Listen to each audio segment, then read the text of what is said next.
আমি আপনাদের এখন যেটা দেখাবো সেটা হলো ফ্রিজের কম্প্রেসর অর্থাৎ রেফ্রিজারেটর অ্যান্ড ফ্রিজারের যে কম্প্রেসর আছে সেটা রিলে এবং ওভারলোড কিভাবে চেক করবেন যে ঠিক আছে কি না।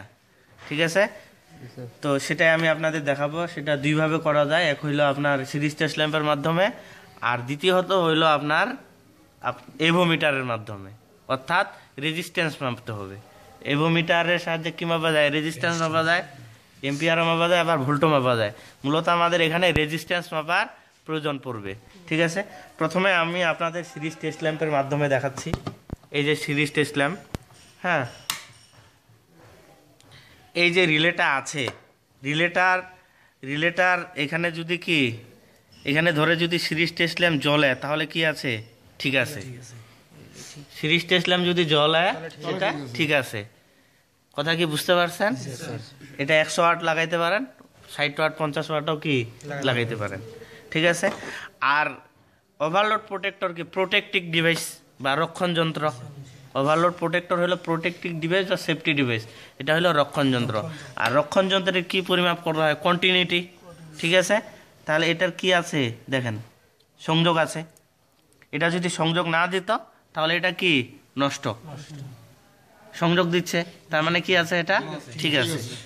তাহলে যদি সিরিজ টেস্ট ল্যাম্পের বাতিটা জ্বলে তাহলে কি আছে? ঠিক আছে। আর যদি আপনি মিটার দিয়ে পরিমাপ করেন তাহলে এটার কি কন্টিনিউটি অথবা রেজিস্ট্যান্সে দেবেন, কন্টিনিউটি অথবা রেজিস্ট্যান্স।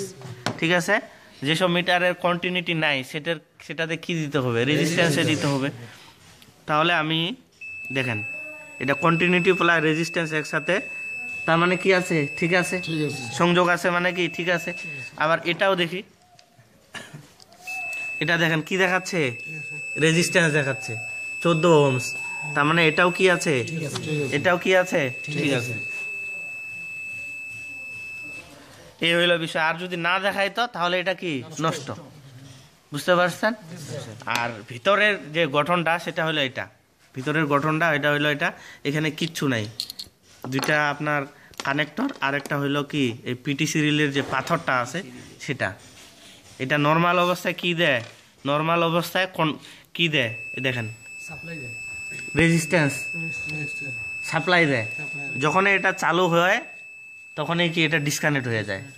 অর্থাৎ এটা যদি না দেখায় নর্মাল অবস্থায়, কন্টাক্ট যদি না দেখায় বা রেজিস্ট্যান্স যদি না দেখায় তাহলে এটা কি নষ্ট। কথাটা কি বোঝা গেছে? এভাবে আপনারা পরীক্ষা করবেন যে ঠিক আছে কিনা। এই হইল বিষয়। আর অবশ্যই চ্যানেলটিকে সাবস্ক্রাইব করে নেবেন। এই পর্যন্তই।